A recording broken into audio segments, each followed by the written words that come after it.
نحمده ونستعينه ونستغفره ونؤمن به ونتوكل عليه سبحان اللہ ونعوذ بالله من شرور أنفسنا ومن سيئات أعمالنا سبحان اللہ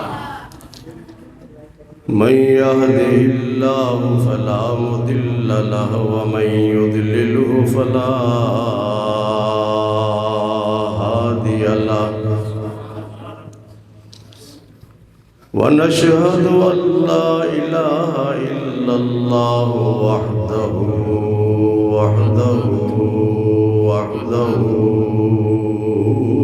لا شريك له لا ند له ولا ضد له ولا مثل له ولا مثال له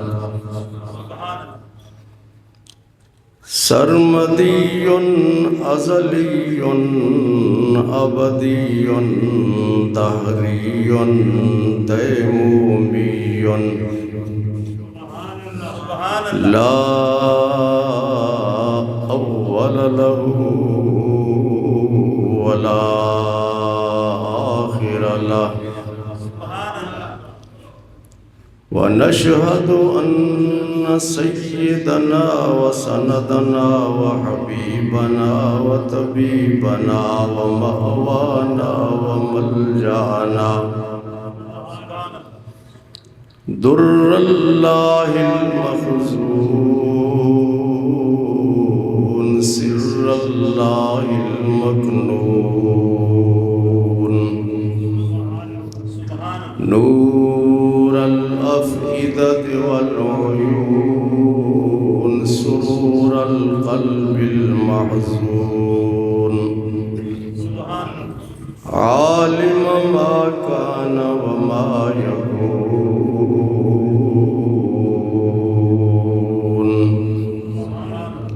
سيدنا ومولانا محمدا عبده ورسوله أما بعد فأعوذ بالله من الشيطان الرجيم بسم الله الرحمن الرحيم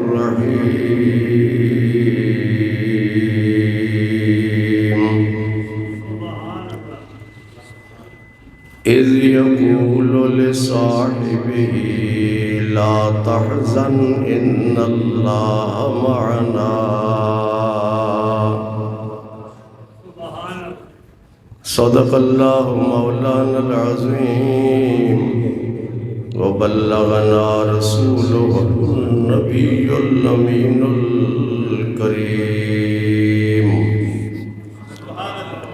انتہائی محبت کے ساتھ بلند آواز سے درود پاک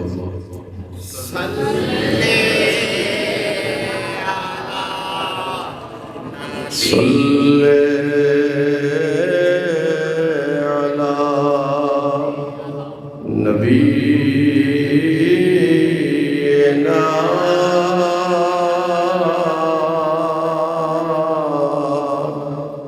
صلی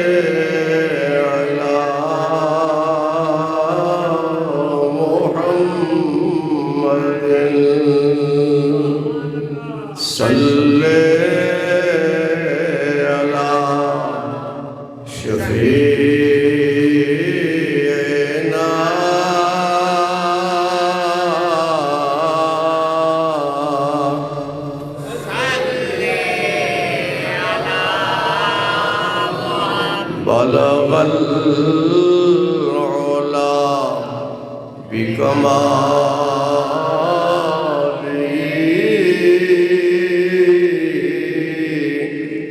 كشف الدجى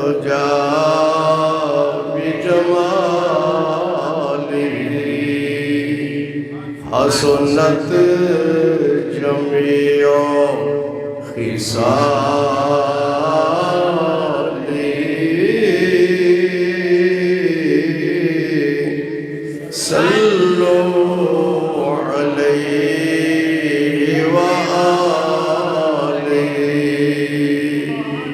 صلی علی نبینا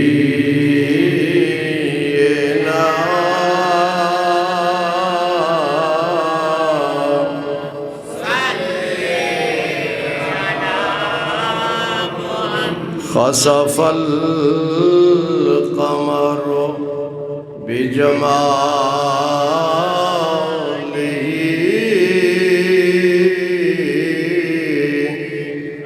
نطق الحجر بجلاله عجز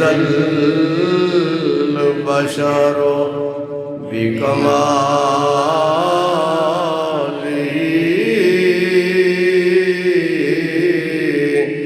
صلوا عليه وآله صلی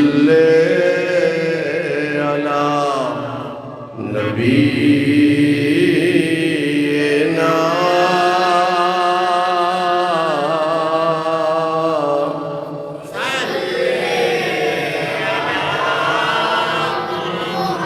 وہ جو نہ تھے تو کچھ نہ تھا، وہ جو نہ ہو تو کچھ نہ ہو، وہ جان ہے جہان کی، جان ہے تو جہان ہے، صلی علی نبینا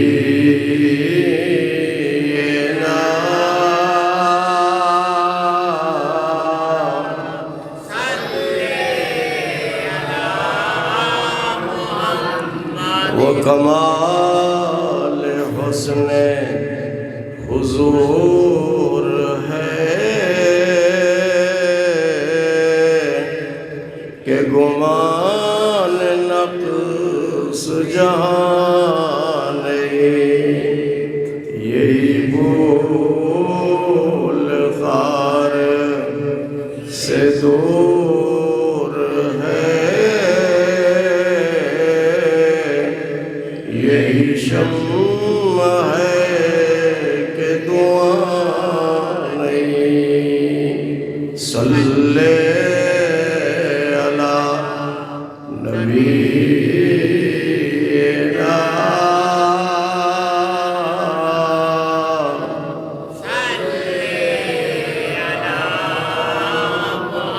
یا سیدی یا رسول اللہ، کروں تیرے نام پہ جان فدا، ایک جان تو کیا دو جہاں فدا، دو جہاں سے بھی نہیں جی برا، کروں کیا کروڑوں جہاں نہیں، صلی علی نبینا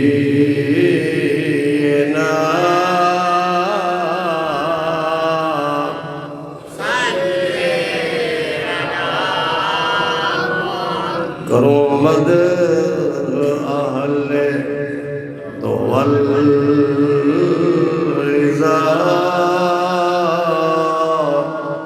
پڑے اس بلا میں میری بلا، میں گدا ہوں اپنے کریم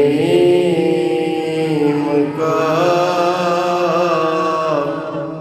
میرا دین پارا نہیں، صلی علی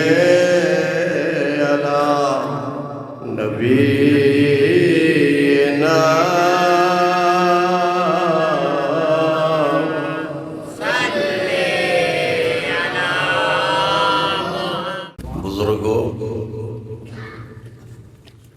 بھائیو عزیزو، خطاب کا موضوع ہے سیدنا و سندنا خلیفۃ الرسول حضرت ابوبکر صدیق رضی اللہ تعالی عنہ۔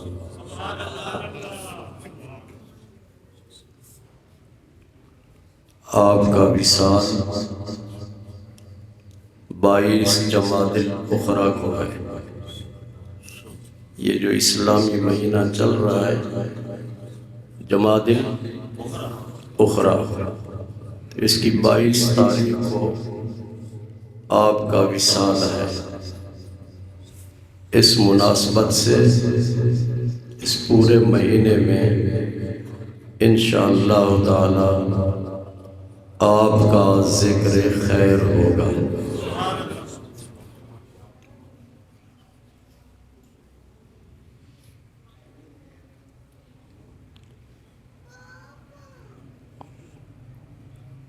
آپ کے علم میں ہے کہ اسلام کا بنیادی اور پہلا پیغام لا الہ الا اللہ محمد الرسول اللہ ہے۔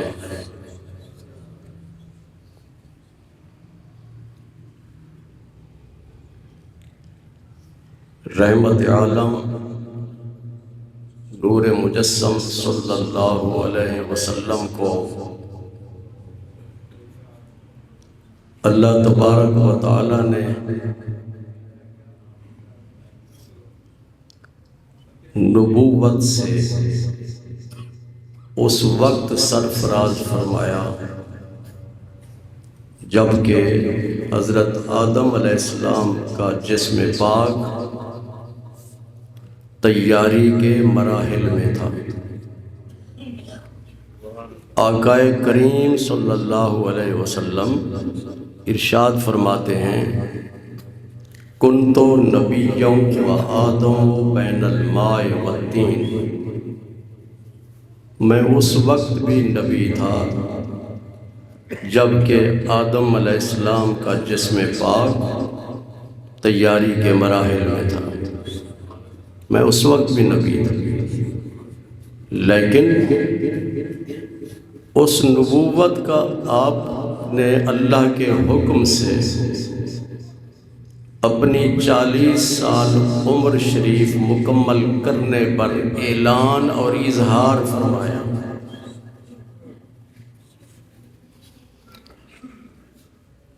اس وقت مکہ مکرمہ کی آبادی اور وہاں کے رہنے والے افراد کا یہ عالم تھا کہ وہ لوگ شرک میں مبتلا تھے۔ شرک عام لفظ ہے عربی کا لفظ، اردو میں اس کو استعمال بھی کیا جاتا ہے۔ اس کا معنی ہے برابری۔ شرک کا کیا معنی ہے؟ برابری، لغوی معنی۔ اور شریعت میں شرک کا معنی کیا ہے؟ یاد رکھو، کچھ لوگ شرک کی رٹ لگاتے ہیں، انہیں پتہ بھی نہیں ہوتا کہ شرک کا معنی کیا ہے شریعت میں۔ شریعت میں شرک کا معنی ہے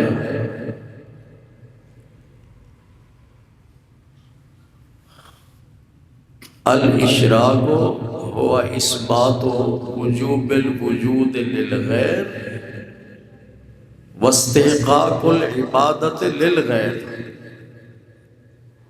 اللہ تعالیٰ کے علاوہ ہمارا ایمان ہے عقیدہ ہے کہ اللہ تبارک و تعالی غیر فانی ہے، غیر اس پر فنا نہیں آ سکتی۔ کل من علیہا فان، ساری مخلوق پر فنا ہے، رب پر فنا نہیں۔ غیر فانی ہے، یہ عقیدہ رکھنا، غیر فانی ہے اور سچا خدا ہے، اور یہ ہے اللہ تبارک و تعالی کی ذات کے بارے میں ہمارا ایمان اور یقین اسی کو کہتے ہیں توحید۔ کیا کہتے ہیں؟ توحید کہتے ہیں۔ غیر فانی ہے اور سچا خدا ہے، سچا معبود ہے، عبادت کا مستحق وہی ہے۔ اس کے علاوہ اگر کسی کو خدا سمجھا جائے، خدا معبود سمجھا جائے، اس کی عبادت کی جائے، اس کو کہتے ہیں شرک۔ کیا کہتے ہیں؟ ہر کلمہ پڑھنے والا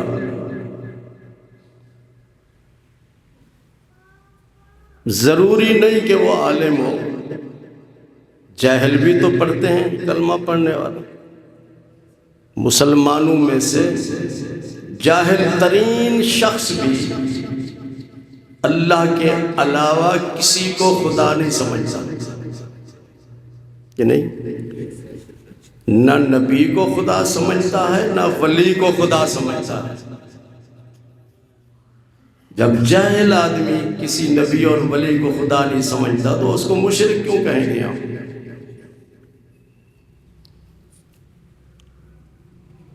تو اسلام کا پہلا پیغام جو حضور صلی اللہ علیہ وسلم لے کر آئے، اس مکے کے شرکیہ معاشرے میں وہ پہلا پیغام یہ تھا، لا الہ الا اللہ محمد الرسول اللہ۔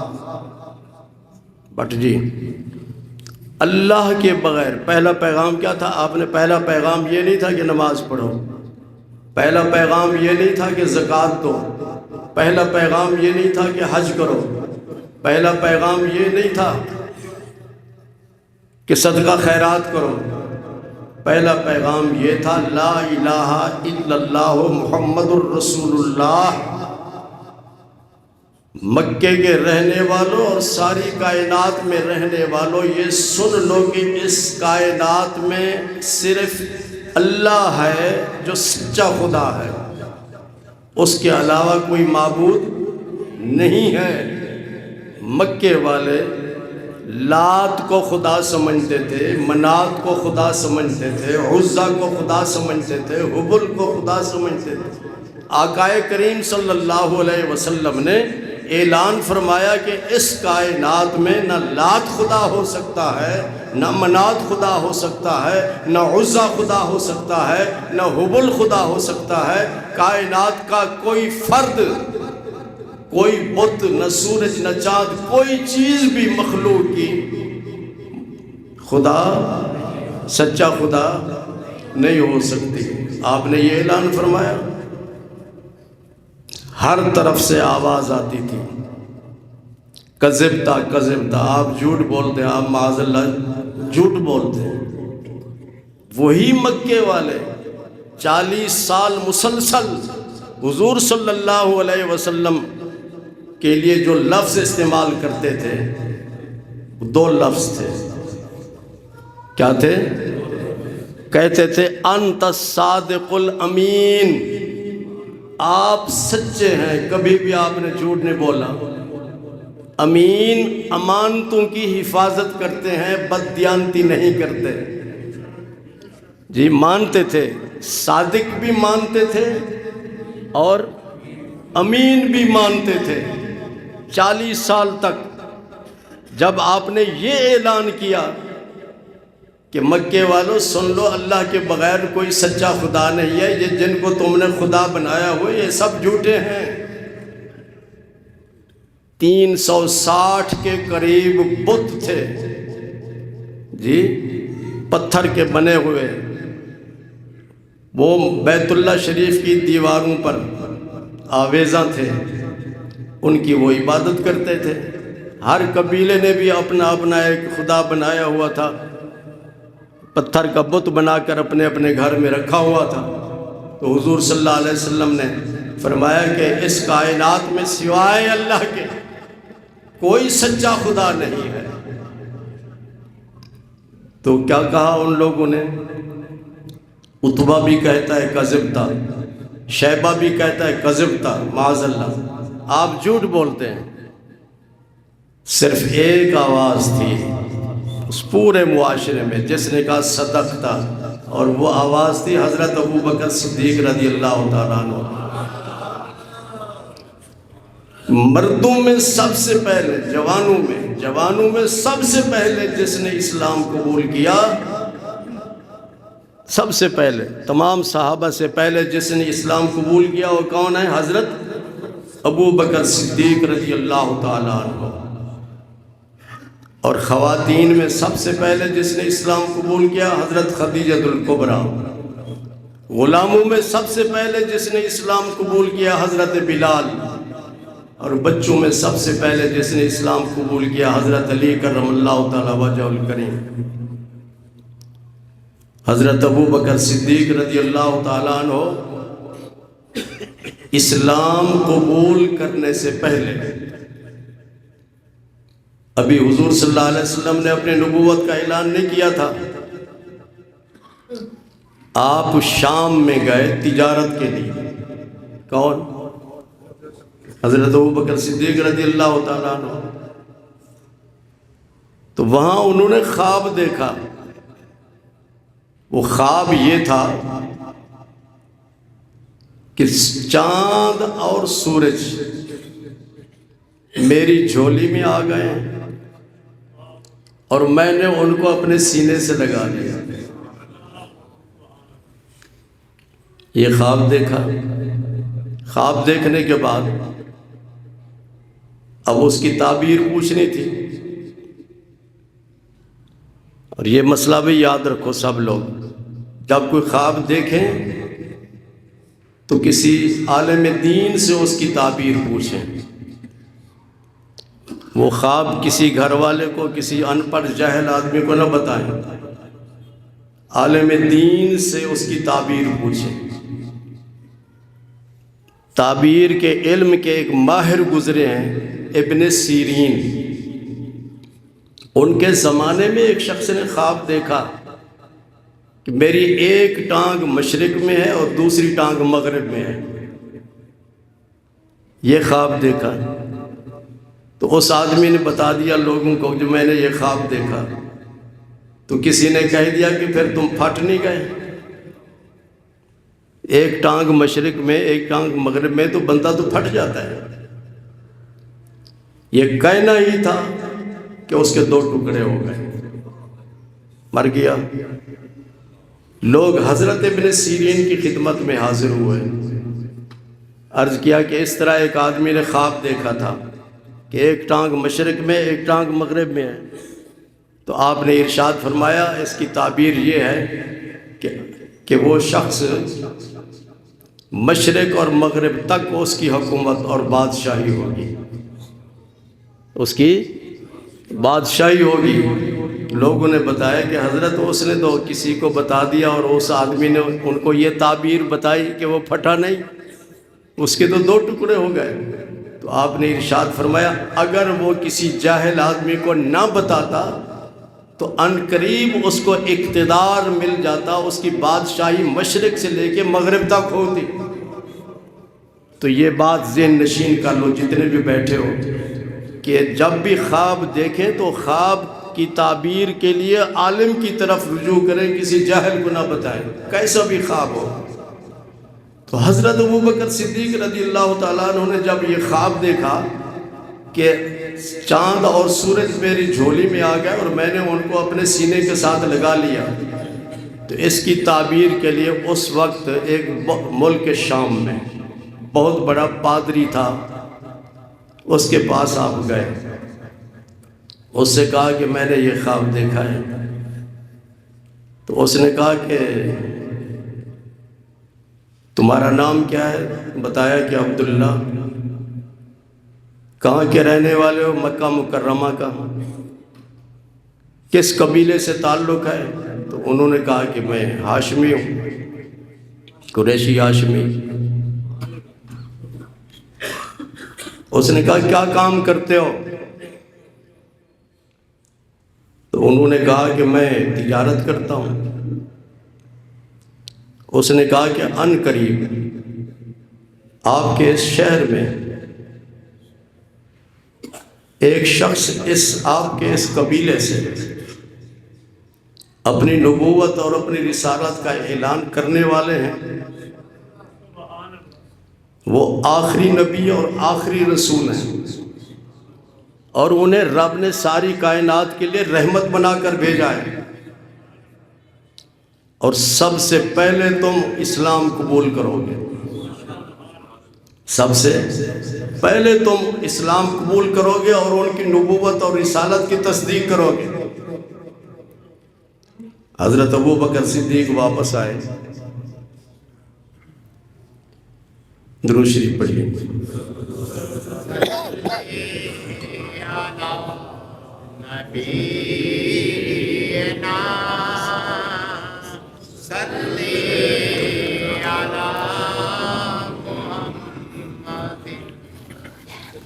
واپس تشریف لائے، حضور صلی اللہ علیہ وسلم کی خدمت میں حاضر ہوئے تو حضور صلی اللہ علیہ وسلم نے ارشاد فرمایا ابو بکر اسلام قبول کرو۔ عرض کرتے ہیں مجھے کوئی معجزہ کوئی نشانی دکھاؤ۔ ہر نبی اور ہر رسول کے پاس اللہ تبارک و تعالی معجزہ عطا کرتا ہے، نشانی عطا کرتا ہے جس کو معجزہ کہا جاتا ہے، اور اس کے ذریعے ان کی نبوت اور ان کی رسالت کی تصدیق ہوتی ہے۔ عرض کیا کہ مجھے کوئی معجزہ دکھائیں پھر میں اسلام قبول کروں گا۔ تو حضور صلی اللہ علیہ وسلم نے ارشاد فرمایا وہ تم نے جو خواب دیکھا اور تجھے اس خواب کی تعبیر بتائی گئی، کیا وہ تیرے لیے کافی نہیں؟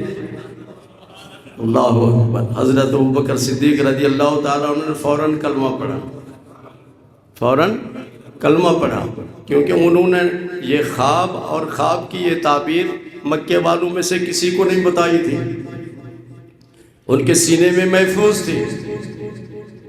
قربان جائیے حضور صلی اللہ علیہ وسلم کی نبوت اور رسالت کی وسعت علمی پر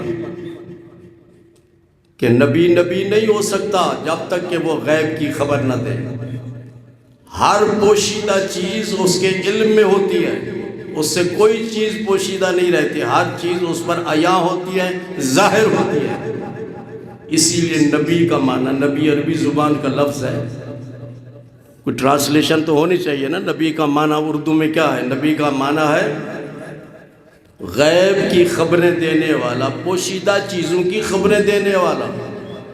اسی لیے میرے آقا کریم صلی اللہ علیہ وسلم نے ارشاد فرمایا ابو بکر آپ اندازہ لگائیں مکہ کہاں اور شام کہاں، کئی سو میل کا فاصلہ ہے۔ رحمت عالم نور مجسم صلی اللہ علیہ وسلم نے اپنی نبوت اور اپنی رسالت کے نور سے معلوم کر لیا کہ انہوں نے یہ خواب دیکھا اور اس خواب کی ان کو یہ تعبیر دی گئی۔ آج بھی یہ بات ذہن میں رکھو کہ حضور صلی اللہ علیہ وسلم اگرچہ اپنی قبر انور میں جلوہ گر ہیں، قبر انور میں جلوہ گر ہیں، اور قرآن پاک اور احادیث کی تعلیمات کے مطابق اس دنیا سے رخصت ہونے والا شخص جب قبر میں جاتا ہے تو قبر میں زندہ ہو جاتا ہے۔ یہ صرف مسلمان کی بات نہیں، نبی کی بات نہیں، رسول کی بات نہیں، کسی ولی اللہ کی بات نہیں، عام آدمی بھی قبر میں کیا ہو جاتا ہے؟ زندہ ہو جاتا ہے۔ اگر نیک ہے تو اس کو نعمتیں ملتی ہیں، اور اگر گناہگار ہے، کافر ہے، مشرک ہے تو اس کو قبر میں عذاب ہوتا ہے۔ اگر زندہ نہ ہو تو پھر عذاب کس چیز کو ہوگا؟ تو اس لیے یہ بات یاد رکھو کہ عام آدمی بھی قبر میں زندہ ہوتا ہے۔ جب ہم حدیث پاک میں جب آدمی مر جاتا ہے تو قبر میں دو فرشتے آتے ہیں، ایک کا نام منکر ہے، دوسرے کا نام نکیر ہے۔ کیا؟ کچھ لوگ منکر کہتے ہیں، منکر لفظ غلط ہے، منکر نکیر۔ جب وہ آتے ہیں تو اس مردے جو لیٹا ہوا ہوتا ہے اس کو اٹھا کر بٹھا دیتے ہیں اور اس سے 3 سوال کرتے ہیں، من ربک، ما دینک، ما کنت تقول فی ھذا الرجل۔ پہلا سوال تیرا رب کون ہے، دوسرا سوال تیرا دین کیا ہے، تیسرا سوال یہ جو ذات، یہ جو شخصیت تیرے سامنے ہے دنیا میں، ان کے بارے میں تیرا کیا عقیدہ تھا۔ آگے سمجھ، مسلمان جو ہوگا وہ کہے گا انہ عبد اللہ ورسولہ، یہ تو اللہ کے بندے اور اللہ کے رسول ہیں۔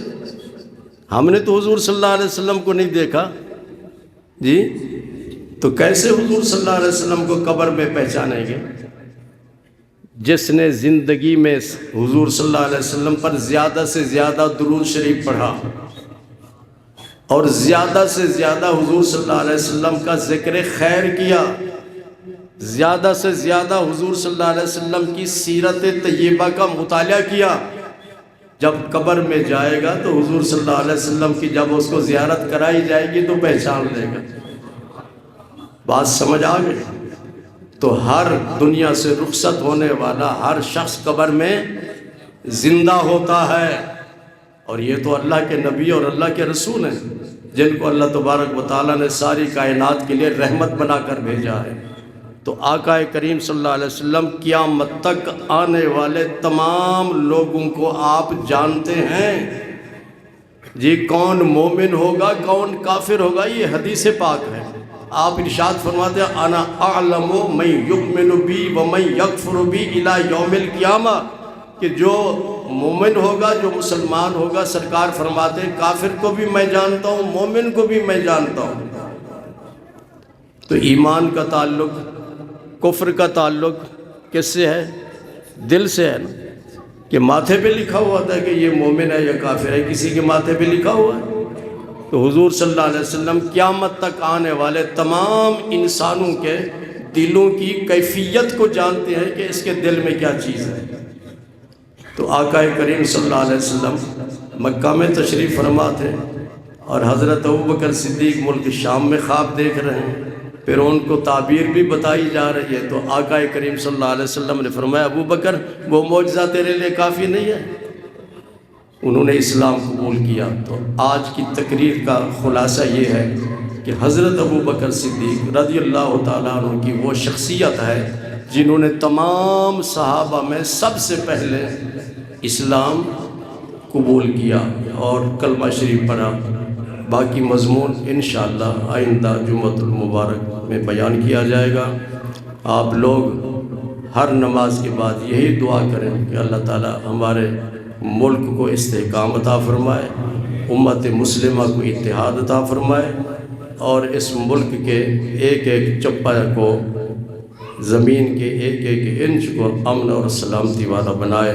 وآخر دعوانا ان الحمد للہ رب العالمین۔